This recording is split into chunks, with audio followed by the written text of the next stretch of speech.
Oui.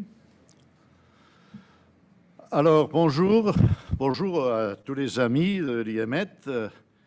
Nous avons aujourd'hui une séance très spéciale et dont je tiens à saluer spécialement nos invités, l'ambassadeur Nasser Kamel, secrétaire général de l'Union pour la Méditerranée, et notre invité de marque aujourd'hui, c'est l'ambassadeur Karim Amelal, ambassadeur en mission spéciale pour la Méditerranée du gouvernement français, de l'État français, et donc qui nous rend visite. On était en train d'en parler maintenant, non seulement à l'Yémen, mais surtout à l'Union pour la Méditerranée et à cette ville méditerranéenne de Barcelone.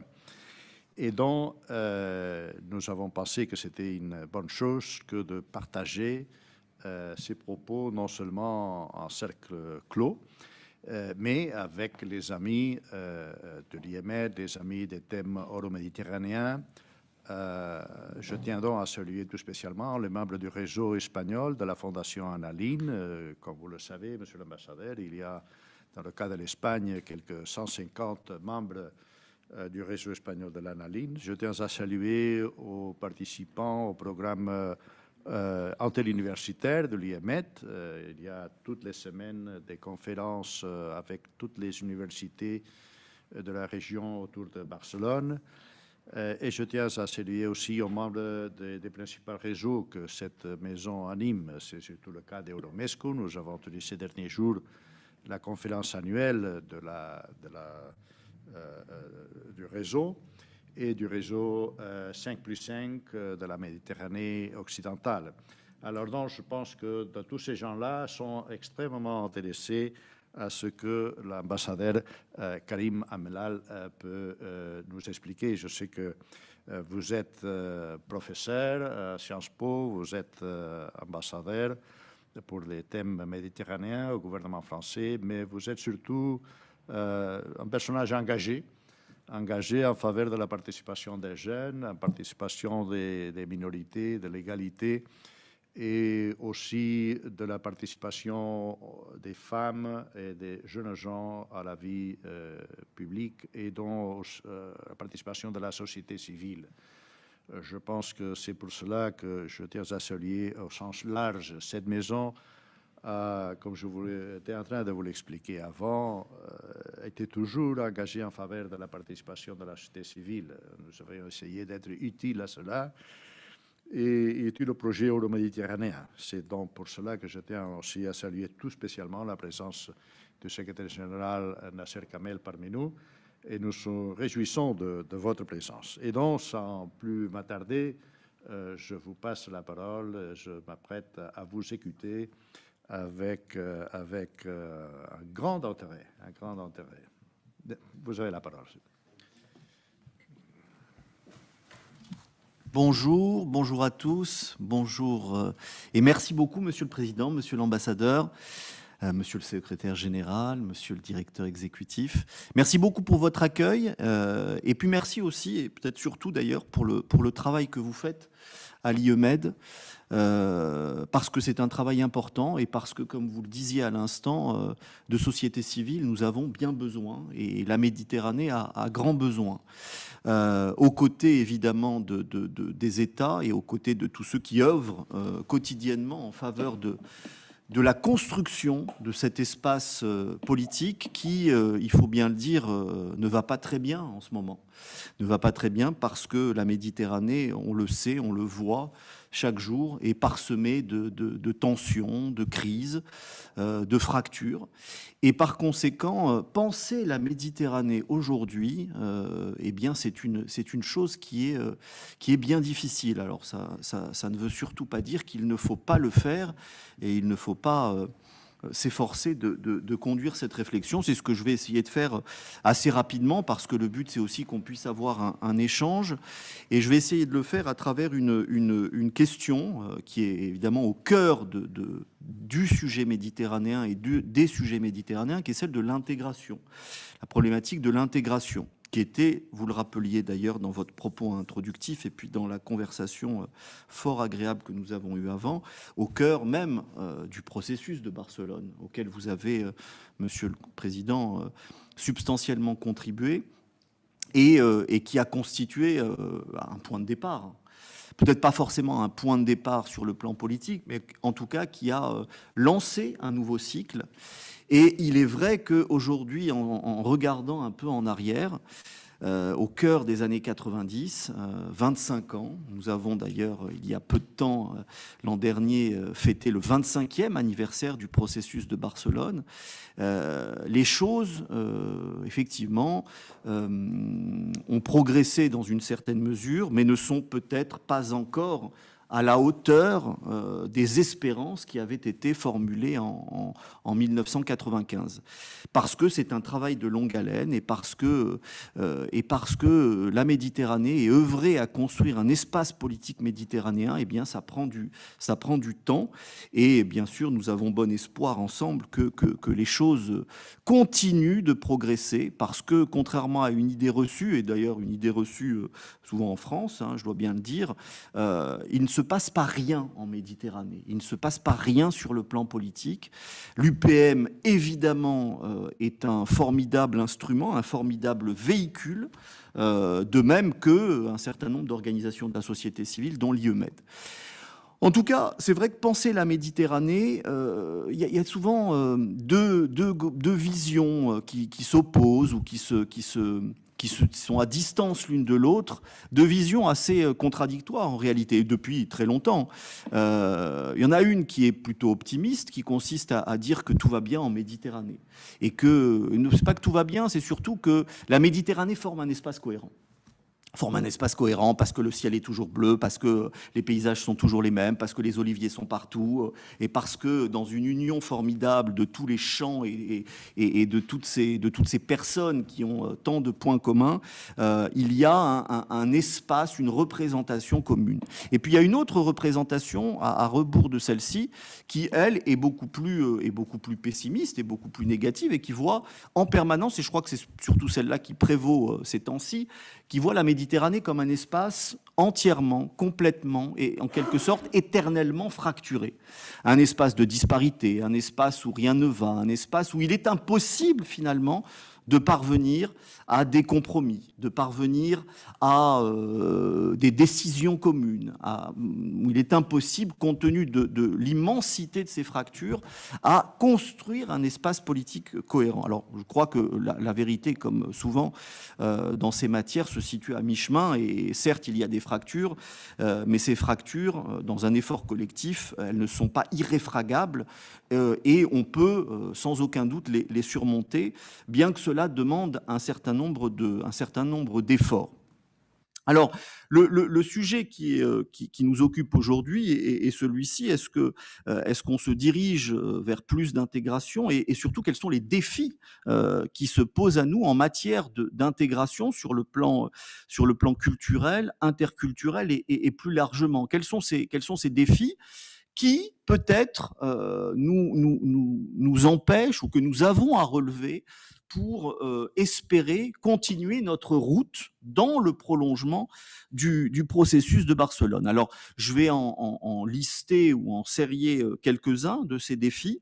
Peut-être pas les plus évidents. Alors, il y a un défi démographique, il y a un défi économique, naturellement, qui viennent à l'esprit lorsque l'on parle des défis d'intégration. Ces défis-là, on les connaît, et on pourra en reparler naturellement, mais je vais essayer de voir peut-être, notamment parce qu'on est dans une organisation importante de la société civile et qui fait rayonner la société civile à travers notamment un certain nombre de cercles, de centres de réflexion, de think tanks, c'est de voir quels sont les défis peut-être davantage sur le plan culturel ou interculturel auxquels nous sommes confrontés. Alors, il y a un défi qui est politique, mais qui est beaucoup plus que ça en réalité, qui est un défi virgilien, et qu'on pourrait appeler de cette manière, c'est ce que j'appelle le défi E pluribus unum. Le défi E pluribus unum, c'est le défi de la diversité. E pluribus unum, c'est un vers de Virgile dans un poème qui s'appelle le Moretum.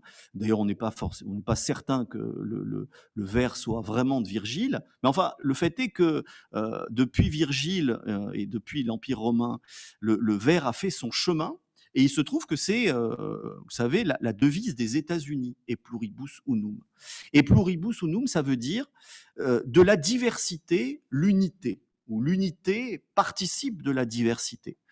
Et je crois que ce défi-là, qui est celle finalement de toutes les constructions politiques dans le monde, c'est celle des États-Unis, c'est la devise de la République américaine, et pluribus unum, c'est évidemment celle aussi, et ça pourrait être celle de l'Union européenne, naturellement, mais davantage que ça, c'est celle de tous nos pays, c'est celle de l'Espagne, c'est celle de la France, et c'est celle de bien d'autres. Et c'est aussi, et peut-être même surtout, le défi numéro un de la construction d'un espace politique méditerranéen. Comment est-ce que d'une infinie diversité, d'une profonde diversité, de diversité, encore une fois, économique, mais de diversités humaines, de diversité culturelle, de diversité religieuse, évidemment. Comment est-ce que de toutes ces diversités, de cette agrégation de diversité, nous parvenons à forger, à construire, à évoluer vers un espace politique unifié, en tout cas qui permette de prendre un certain nombre de décisions pour le bien commun, ce qui est finalement le but de toute forme de gouvernement s'inscrivant dans un espace politique.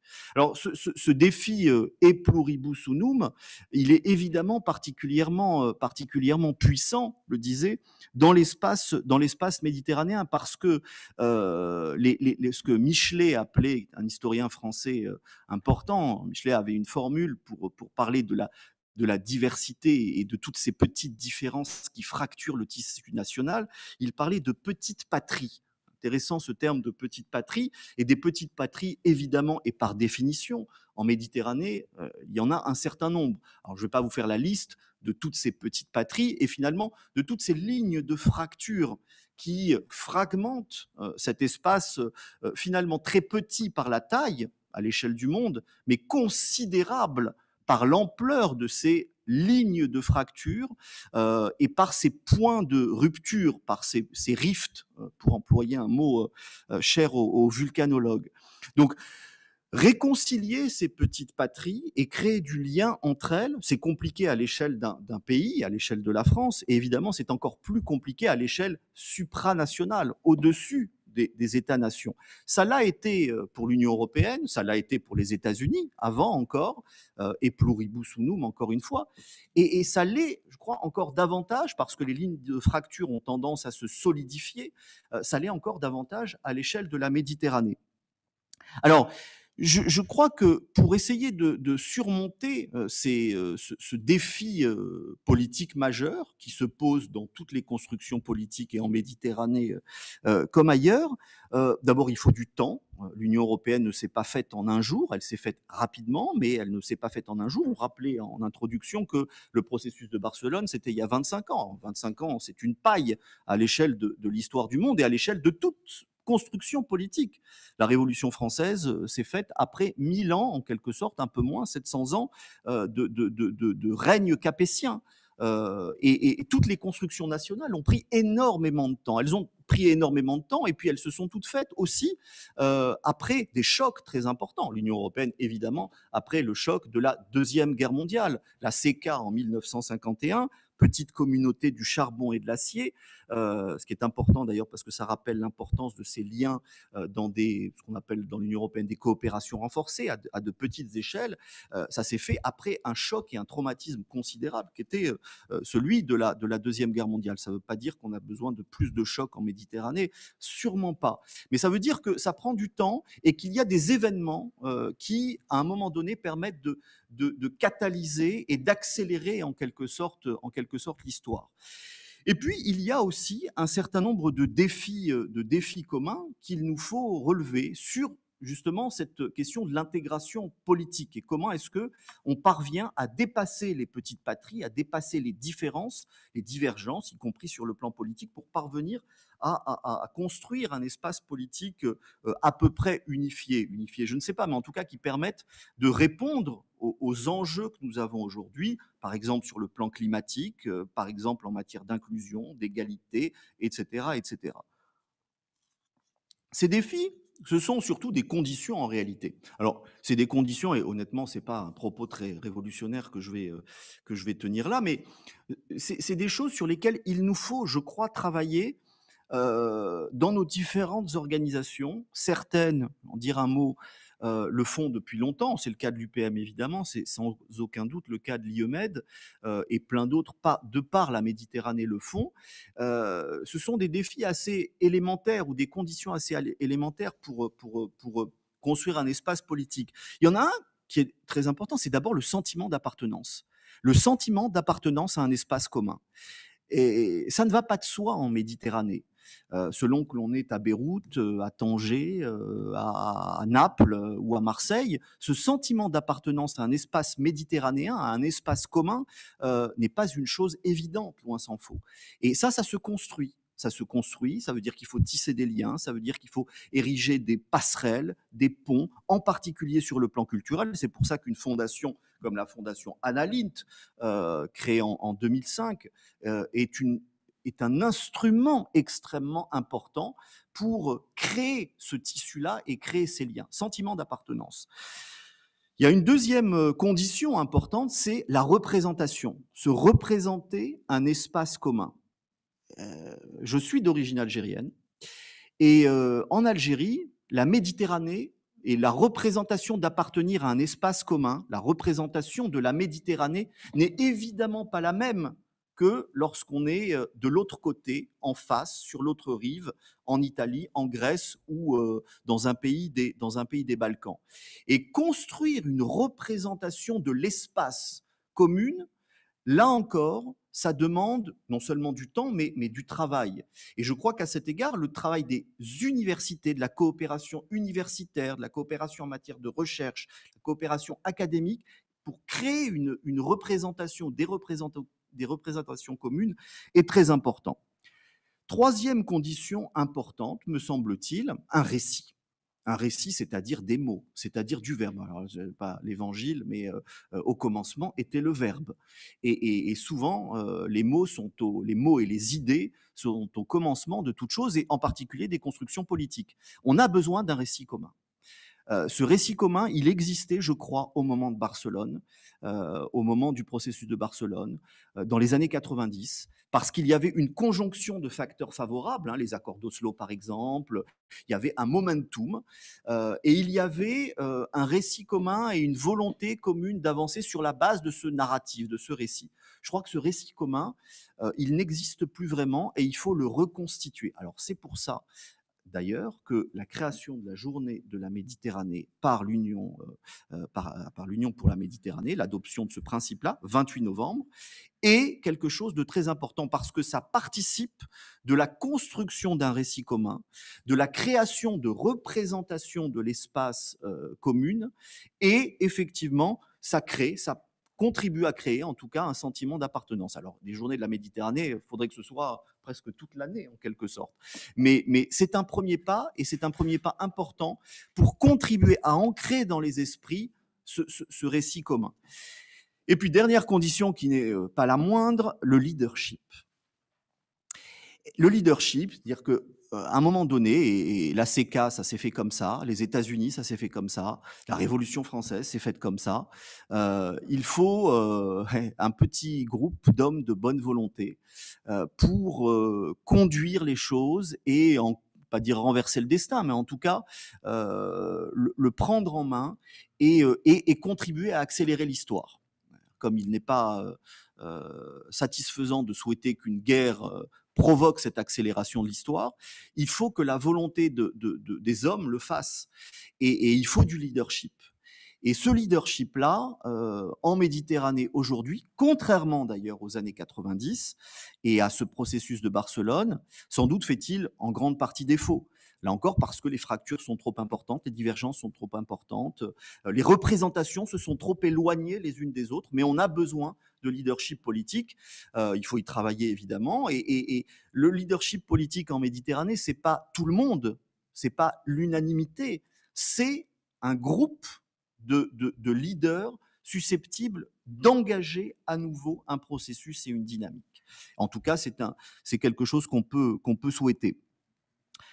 Tout cela arrive, et tout cela, on le souhaite, dans des circonstances où on ne part pas de rien. Alors, je ne vais pas rappeler tout ce qui a été fait depuis le processus de Barcelone, j'en ai déjà dit un certain nombre de choses, mais la création de l'UPM 2007-2008, la création de la Fondation Annalint, même en 2005, et puis un certain nombre d'organisations, de voisinage, de réunions, de groupes informels, 5+5, le Med7 maintenant, l'échelle de l'Union européenne. Bon, tout ça contribue à créer ou à apporter ou à produire non seulement des représentations communes, des relations, à tisser du lien notamment sur le plan culturel ou interculturel, et ça n'est pas négligeable, et contribue à créer ce que j'appellerais et ce dont on a plus que jamais besoin, c'est un substrat commun.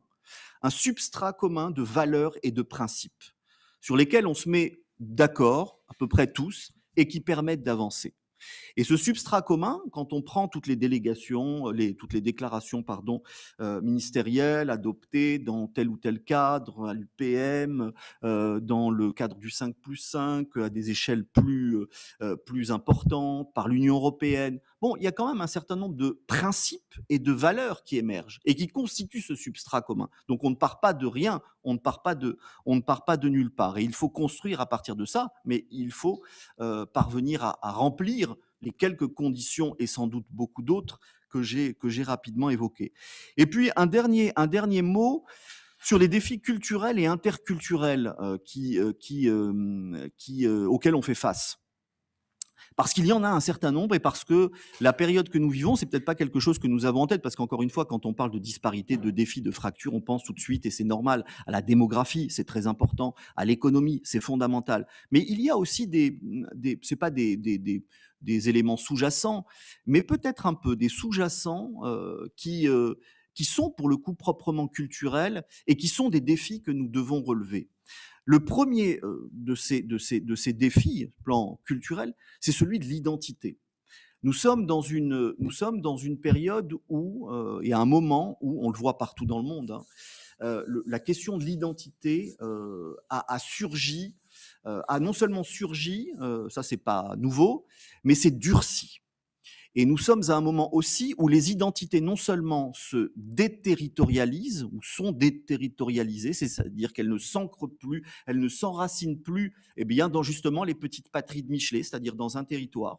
Les identités aujourd'hui, et la question des diasporas est très importante de ce point de vue-là, en fait le dehors est dedans et le dedans est dehors en quelque sorte. Ça veut dire que les identités ne se forgent plus sur la base d'une circonscription territoriale. C'était le principe de l'État-nation. Aujourd'hui, c'est beaucoup plus compliqué que ça. Et les identités sont, par définition, par construction, éminemment plurielles et éminemment détachées de toute forme territoriale.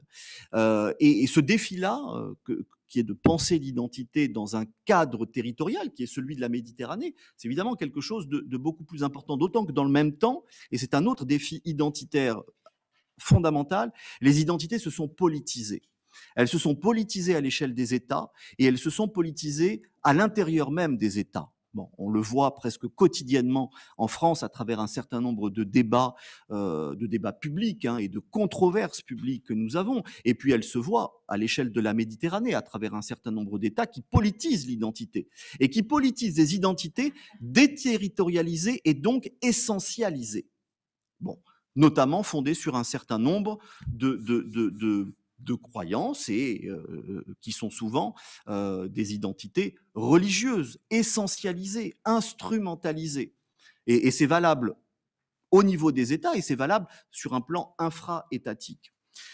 Ça m'amène à un deuxième défi qui est important sur le plan culturel et donc sur le plan religieux, ou sur le plan religieux et donc sur le plan culturel, qui est un défi ancien mais important et que nous avons à relever en Méditerranée, je crois.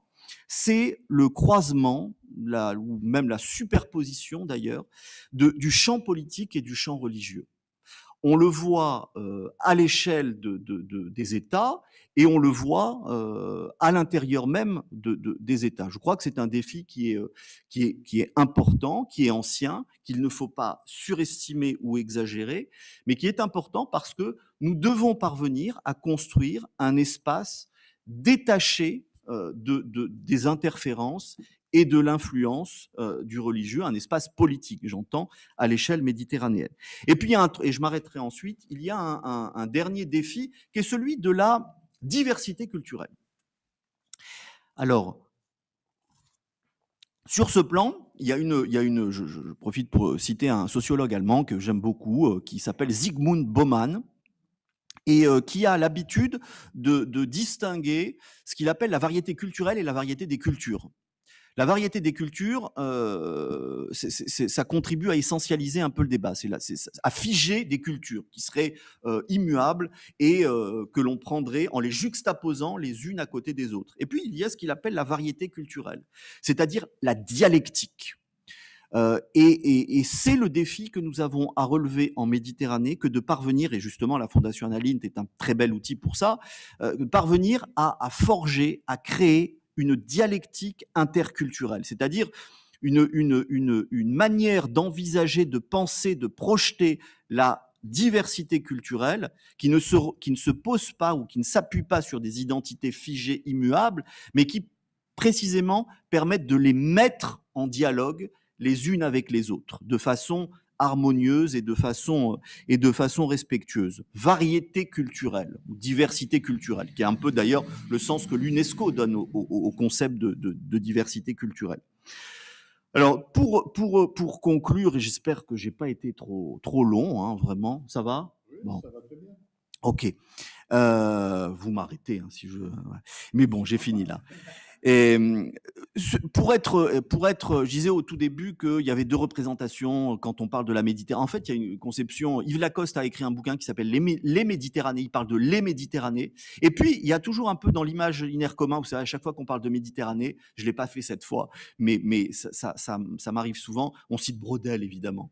Et Braudel est l'un de ceux qui a contribué à forger la conception, la représentation d'une Méditerranée vraiment irénique en quelque sorte, c'est-à-dire voilà, un espace unifié, très unifié. Il a montré Braudel dans son magnifique travail de quelle manière est-ce que la Méditerranée était un espace en soi.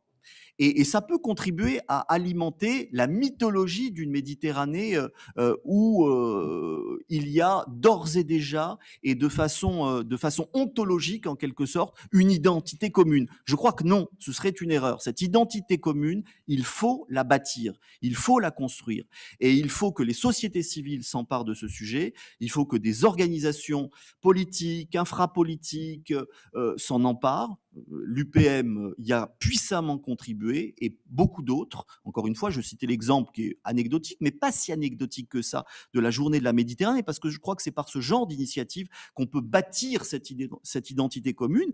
Et puis, et parce que c'est la conclusion et qu'il est temps de s'arrêter, je dirais juste que, et en étant très très optimiste et positif, que peut-être pas au niveau du leadership politique, et encore, on peut en discuter, mais en tout cas au niveau des peuples, au niveau de la jeunesse, au niveau des étudiants, par exemple, je crois que la volonté et la capacité d'empowerment, mais la volonté surtout de contribuer à bâtir ce récit commun, ce pluralisme respectueux, cette variété culturelle, cette identité commune, bref, ce substrat commun de principes et de valeurs que j'évoquais existe et qu'il faut s'appuyer dessus en attendant, et peut-être même sans les attendre, que nous ayons un leadership politique puissant qui permette, ce qu'on souhaite tous, de réengager un nouveau cycle. Voilà, je vous remercie. Très bien. Merci beaucoup.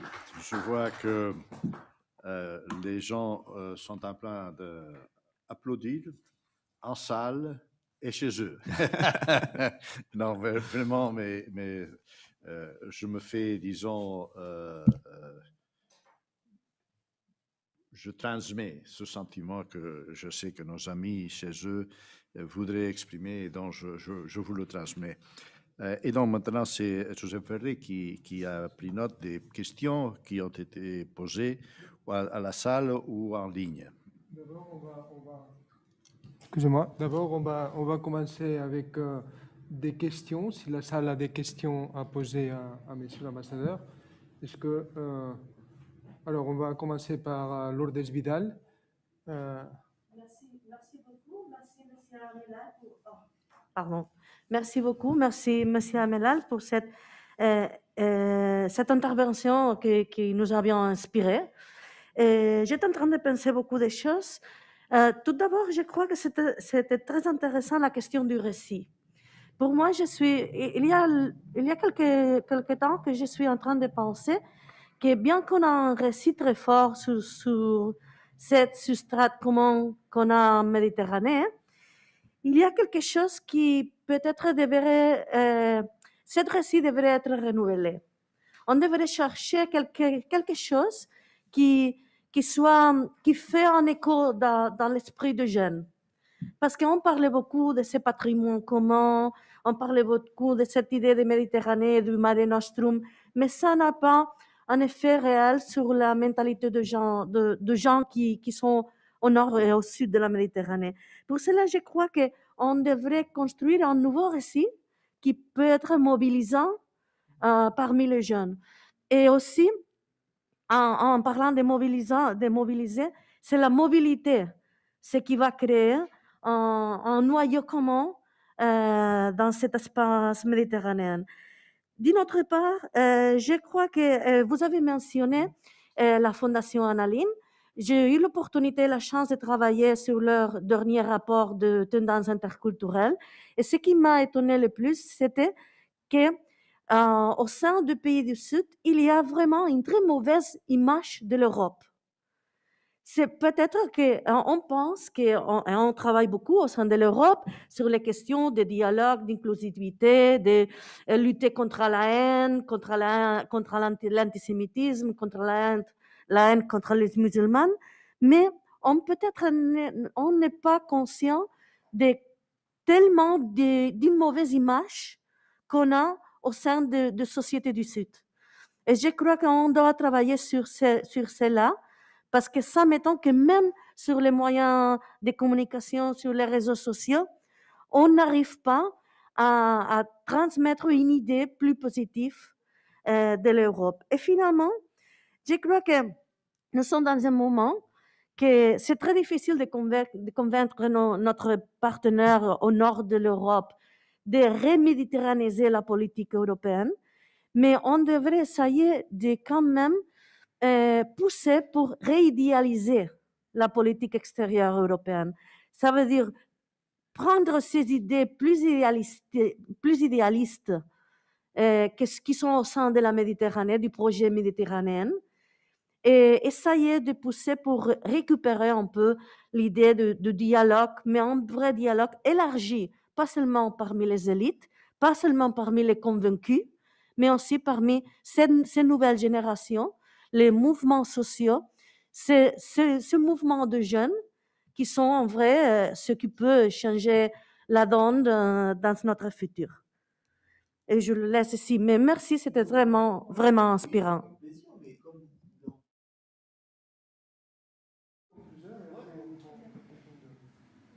Surtout des questions, s'il vous plaît.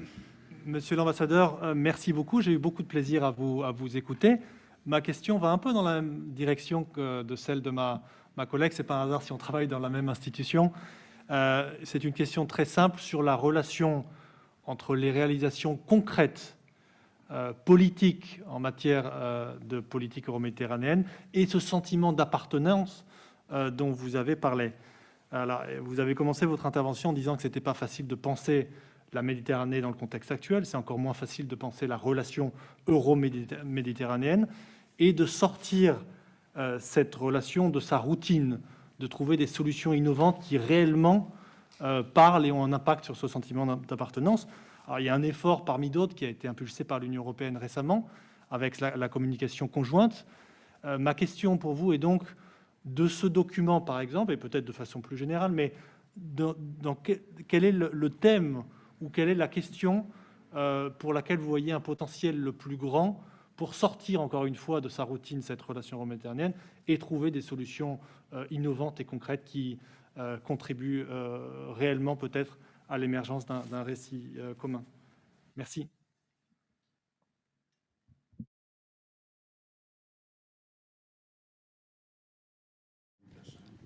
Sí.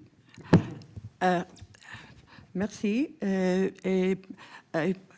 Nous sommes évidemment très interpellés parce que, comme vous avez dit, l'IMED travaille depuis beaucoup d'années justement pour créer cet aspect identitaire et aussi pour créer ces nouvelles narratives partageant dans des aspects du Nord et du Sud.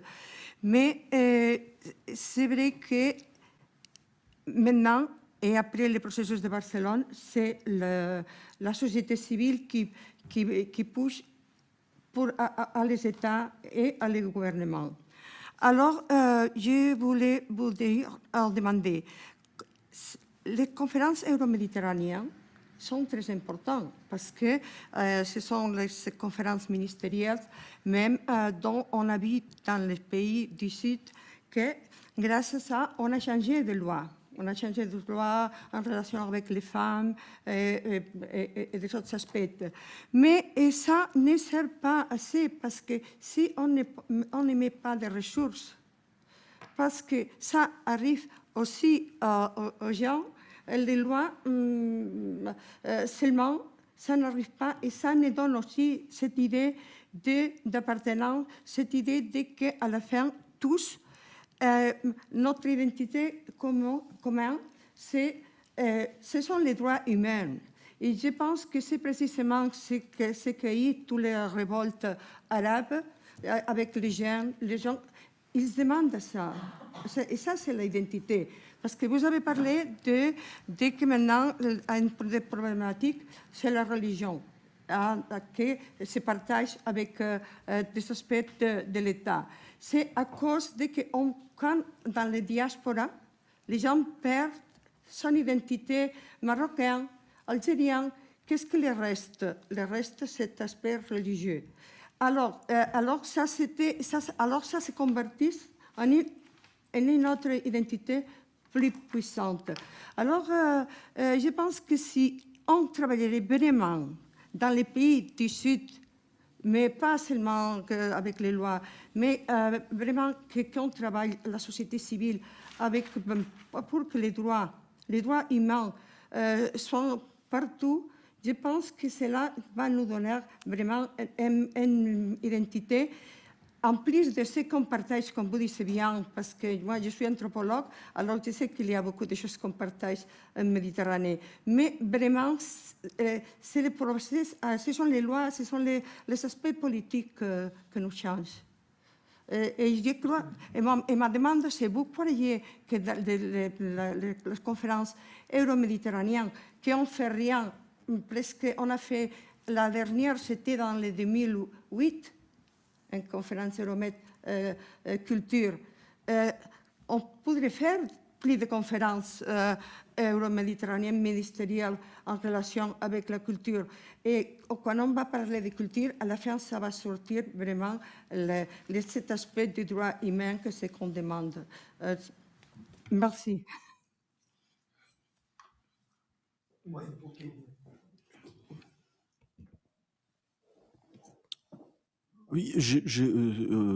on prend d'autres questions ensuite? Oui, ok. D'accord. Alors, d'abord sur la question, Madame Vidal, sur la question du récit, oui, je pense qu'il nous faut un nouveau récit. Et en fait, quand la Méditerranée a rayonné, je ne vais pas revenir à Homère, mais enfin, l'Odyssée, c'est une mythologie, et une mythologie, ce sont d'abord des mots. Mythos, en grec, c'est la parole. Et c'est ça qui contribue à forger une identité collective. Donc on a besoin d'un récit commun, et il faut réarticuler et élaborer ce récit, et ce récit ne peut pas évidemment être le même que celui d'antan ou d'avant, et parce que aujourd'hui il y a des nouveaux défis. Alors il y en a un qui peut constituer, d'ailleurs, je pense que c'est une piste qui peut constituer un récit fédérateur et un récit commun autour des questions climatiques, de l'environnement, du développement durable, parce que les problèmes sont les mêmes de façon très schématique, hein, les problèmes sont les mêmes partout, on le sait bien, la Méditerranée est un des deuxièmes hotspots dans le monde en termes de réchauffement climatique, donc il y a une une incitation à agir qui est considérable. Il y a ça a été, comme on dit en sociologie, ça a été conscientisé. Donc les opinions publiques et en particulier les jeunes ont parfaitement ça en tête. Et je pense honnêtement des deux côtés de la Méditerranée, sur les deux rives ou sur les trois rives même, devrais-je dire. Donc il y a vraiment une prise de conscience autour de ce sujet-là. Et ce sujet-là peut constituer les balbutiements, le démarrage d'un nouveau récit commun. Et parce que l'environnement, c'est évidemment pas que, enfin, pardon de faire de l'étymologie, mais l'écologie en grec, c'est oikos, c'est la maison. Et en fait, c'est le lieu qu'on habite. Et le lieu qu'on habite, il faut le définir, il faut expliquer ce que c'est, et puis il faut en prendre soin. C'est ça l'écologie fondamentalement, et l'environnement c'est ça. Et en fait l'environnement c'est pas que s'occuper du changement climatique, ou c'est fondamental évidemment, mais c'est pas que des choses anecdotiques. C'est d'abord notre maison commune, et inventer notre maison commune. Donc un récit, voilà, c'est 1000 fois oui. Et par contre il faut le réarticuler autour de sujets importants, et celui-là en fait partie.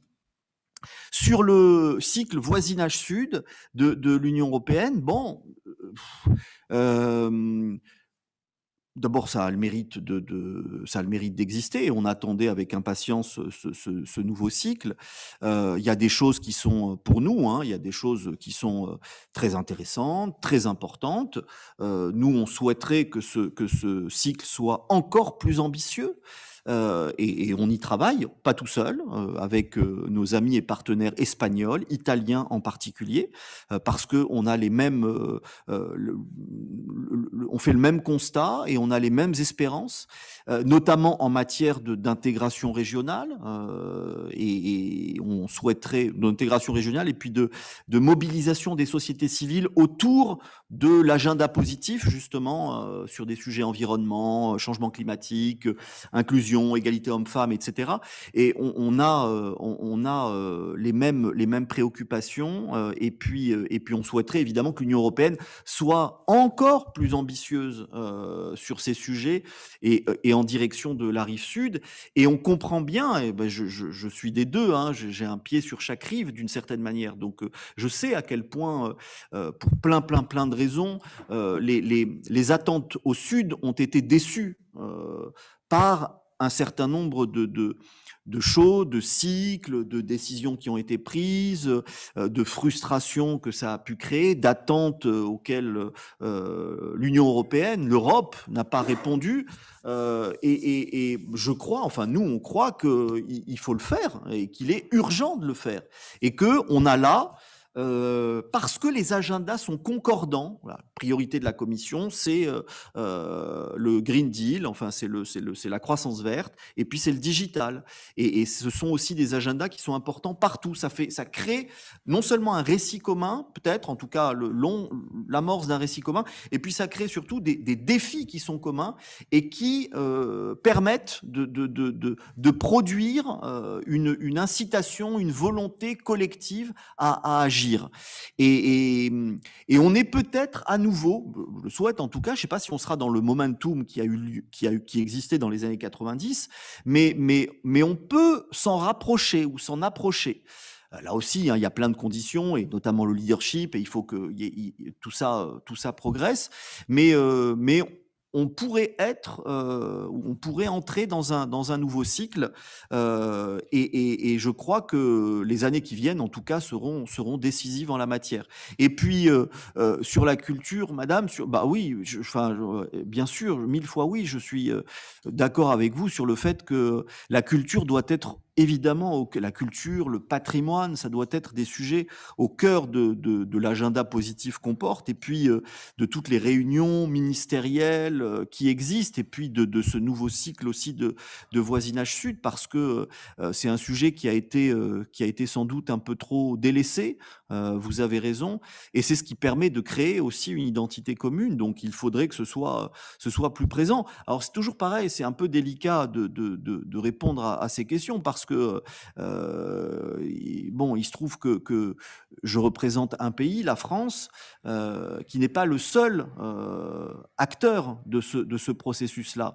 Et vous l'avez dit dans une question, il y a des rapports de force et il y a des divergences qui sont importantes, y compris à l'intérieur même de l'Union européenne, sur la nécessité à agir et à aller plus loin en direction de la rive sud et dans l'espace méditerranéen, et des divergences qui sont très très fortes. Et donc il y a à la fois un travail à faire à l'égard de l'extérieur, c'est-à-dire de nos amis et partenaires de la rive sud. Bien sûr, nous y sommes prêts, mais il y a aussi un travail de conviction très important à faire, et le cycle voisinage sud qui s'ouvre est une bonne opportunité à l'intérieur même de l'Union européenne. Et c'est un travail de conviction, je ne veux pas dire d'évangélisation, mais de conviction qui est très, très, très fort. Et les réticences sont encore puissantes au sein de l'Union européenne. Très bien, monsieur l'ambassadeur. Maintenant, il y a quelques questions qui viennent du public qui est en ligne. D'abord, en tant qu'écrivain, vos œuvres sur des questions diverses, telles que la migration ou la construction de subjectivité, ont une dimension critique. Je résume. La question c'est, pourriez-vous nous indiquer à quel point votre rôle d'ambassadeur est façonné par votre travail littéraire? Aussi, concernant la pandémie, il y a des écarts dans des classes sociales et des genres, et dans les scénarios post-pandémiques. La question c'est, dans quelle mesure abordez-vous les enjeux liés au genre dans le cadre de votre fonction? Et comme... Oui, les questions de genre, ouais. Après, bon, il y a toute une réflexion sur la France et l'Algérie. Et quelle approche souhaitez-vous adopter pour contribuer à renforcer les liens entre la France et l'Algérie, notamment au niveau de la société civile, et par la même occasion rapprocher l'Algérie des dynamiques euro-méditerranéennes? Encore. Oui, il y a plusieurs félicitations sur votre intervention. Il y a une question concernant les villes. Les villes partagent probablement plus de liens, défis, problèmes, aspirations que les États entre eux. En ce sens, quel rôle pensez-vous que les mairies, municipalités devraient et peuvent jouer dans la cohésion pan-méditerranéenne? Et aussi, dans un contexte politique méditerranéen qui est de plus en plus pas égalitaire, avec des inégalités croissantes entre les pays méditerranéens et aussi dans le cadre des pays, comment construire cet espace méditerranéen dans ces conditions des inégalités croissantes, aussi bien dans l'ensemble de l'espace Euromed et dans chacun des pays? Il y a d'autres, mais on verra s'il y a de la place pour... Alors rapidement, d'abord écrivain et ambassadeur, enfin ou romancier et ambassadeur. D'abord c'est pas paradoxal, c'est pas antithétique, et il y a eu en France et pas qu'en France, un peu partout beaucoup de diplomates ou d'ambassadeurs qui ont été en même temps ou avant écrivains, poètes ou romanciers. Pour moi, c'est très utile parce que cette expérience-là, qui est une expérience intellectuelle, spirituelle, une expérience d'imagination, je parle de celle d'auteur, hein, je ne vais pas dire d'écrivain, d'auteur, ça nourrit aujourd'hui mon rapport au monde et la façon dont je conçois ma fonction, notamment par rapport à la société civile. Moi, je viens de la société civile et je sais à quel point la société civile, dans ses multiples composantes, hein, les universités, les think tanks, les ONG, les acteurs économiques, les acteurs des territoires, à quel point ces gens-là sont importants ils sont pas importants, évidemment, pour produire un espace commun, parce que c'est le rôle des politiques surtout, mais ils sont importants pour forger des représentations. Et justement, pour faire avancer ou pour produire un récit commun. Et ils sont importants aussi parce que, mais ça me permet de répondre en même temps sur la question des villes, qui est très très importante, parce que quand justement il y a un peu une baisse de leadership, ou quand il y a beaucoup de crises politiques, parce quand il y a beaucoup de tensions, et on est à l'un de ces moments-là, il faut être très lucide, le rôle des sociétés civiles, le rôle des villes, le rôle des régions aussi, en Méditerranée et en matière de coopération est démultiplié. Et alors, idéalement, bien sûr, tout ça doit avancer ensemble et se nourrir mutuellement.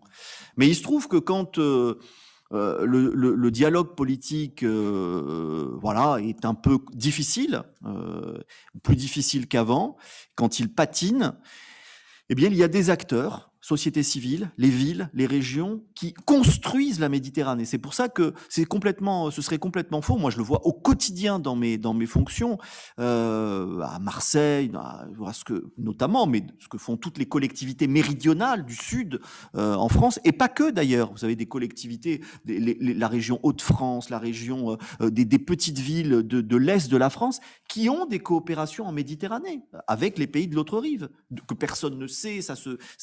C'est des choses que le grand public ignore complètement. Mais la Méditerranée positive, la Méditerranée qui avance, qui entraîne, elle est là. En fait, elle est surtout là. Et elle est surtout là quand le dialogue politique n'est peut-être pas aussi fort que ce qu'il était auparavant. Et notre rôle, c'est d'encourager, d'appuyer à fond ces initiatives, ce qu'on appelle la société civile. Mais en fait, la société civile, ce sont des acteurs. C'est vous, alors moi peut-être moins aujourd'hui, mais des organisations, des associations, des villes, des collectivités. C'est des collectivités humaines. Et je crois que ça doit être dans ce moment-là, et compte tenu des défis qu'on a évoqués, récits communs, représentation, etc., identité commune, ça doit être des acteurs qu'il faut mobiliser énormément. C'est ce que nous, on essaye de faire. C'est ce qu'on va faire d'ailleurs à Marseille à l'automne, parce qu'on va organiser un forum société civile méditerranéen, et parce que ce sont des acteurs incontournables qu'il faut encourager. Sur la question du genre, elle est très importante, la question du genre et de l'égalité homme-femme, femme-homme, ça fait partie vraiment des priorités de notre action extérieure en France, en général, et puis de ce qu'on appelle priorité de notre agenda positif, c'est-à-dire de tous ces sujets importants, fédérateurs, que nous essayons de pousser, de porter, et notamment à l'échelle régionale et à l'échelle méditerranéenne. Donc c'est vraiment un sujet fondamental, de même pour la France que les enjeux climatiques et que l'environnement de façon plus générale. Ce sont des sujets où nous essayons d'être non seulement actifs, mais surtout force de proposition. Forum égalité, enfin, nous sommes à l'initiative de beaucoup de choses, comme dans l'environnement à travers le One Planet Summit qui s'est tenu en janvier. Donc ça fait partie de ces sujets qui peuvent contribuer à créer une identité commune, ou en tout cas qui constituent des défis communs auxquels il faut répondre. Et puis, dernière question sur l'Algérie. Alors bon, d'abord, je crois, et c'est pas le secrétaire général de l'UPM qui me démentira, que l'Algérie est d'abord évidemment et éminemment un grand pays méditerranéen, et un pays très actif sur le plan régional, au sein de l'UPM, au sein du 5+5 également, du groupe 5+5. Donc je crois que c'est un pays qui a une ambition méditerranéenne, une ambition méditerranéenne forte, et en tout cas qui a un rôle actif sur ces sujets. Ce que je crois aussi, c'est que il y a des enjeux j'aime pas le terme du tout de réconciliation. Je crois pas du tout que la France et l'Algérie soient fâchées. Je crois que la France et l'Algérie ont des liens immenses sur le plan historique évidemment, familial, sur le plan de l'intrication des populations, et puis surtout sur le plan de la coopération. On a des centaines et des centaines d'accords de coopération avec l'Algérie, avec le Maroc ou avec la Tunisie, avec ces 3 pays du Maghreb parmi plein d'autres. Donc il y a déjà des liens qui sont très très forts, et donc la réconciliation entre la France et l'Algérie ne me paraît pas être un terme très adéquat. Ce qu'il faut, c'est que tout simplement, on parvienne d'abord à dépassionner les débats entre nous, et c'est bien normal, et puis comme d'ailleurs en matière de relations euro-méditerranéennes ou méditerranéennes plutôt, il faut qu'on arrive à engager un nouveau cycle, et un cycle positif, c'est-à-dire où le passé ne ressurgit pas sans cesse dans nos relations. Et ce que je dis là, évidemment, n'est pas exclusif de ma part d'une compréhension parfaitement légitime de la part des Algériens du passé. Je veux dire, il ne faut pas effacer le passé. Il faut reconnaître un certain nombre de choses. C'est ce qu'essaye de faire le président Emmanuel Macron, et c'est ce qu'il fait avec nos partenaires algériens, avec le président algérien. Et vraiment, il y a beaucoup de c'est très compliqué, il y a beaucoup de débats, il y a beaucoup d'hostilité, parfois de réticence. C'est pas grave, il faut avancer. En fait, le but, c'est de, comme il le dit souvent, le président français, c'est tracer un chemin, et un chemin qui nous permette d'avancer. Et on sait qu'entre la France et l'Algérie, il y a beaucoup de liens très très importants et très positifs, mais il y a aussi un certain nombre de choses qui appartiennent au passé, question de la mémoire, et de la mémoire de la guerre d'Algérie en particulier. Et il faut trouver les moyens ensemble de tracer ce chemin. Et c'est un effort collectif. C'est d'abord un effort français, hein, faut bien le dire. C'est ce qu'on essaye de faire aujourd'hui à travers le travail que Benjamin Stora a réalisé, à travers les propositions qu'il fait. Mais en tout cas, ce qui est tout à fait clair du côté français, évidemment, je me place de ce côté-là, c'est qu'il y a une volonté du président de la République, Emmanuel Macron, de faire ce chemin-là. Voilà, et je suis optimiste de nature, et je pense que ce chemin, ou une partie de ce chemin, sera faite, parce que on y a tous intérêt, et la région, plus généralement, la Méditerranée, y a intérêt. Tout le monde a intérêt à ce que les relations entre la France et l'Algérie, mais beaucoup plus généralement entre la rive nord et la rive sud, soient aussi satisfaisantes et aussi fructueuses que possible. Merci beaucoup, ambassadeur. On devra finir ici parce que par manque de temps, mais il y a d'autres questions et aussi des références bibliographiques qu'on va vous fournir concernant qui ont évoqué votre intervention. Merci beaucoup, a été une intervention très intéressante, très solide. Vous avez pas échappé les différents sujets qui sont pas faciles de cerner. Et bravo, et merci beaucoup pour nous avoir fait le plaisir de vous accueillir ici à l'IEMET, à l'Institut européen de la Méditerranée. Voilà, merci beaucoup de votre présence à tous, Monsieur l'ambassadeur, Monsieur le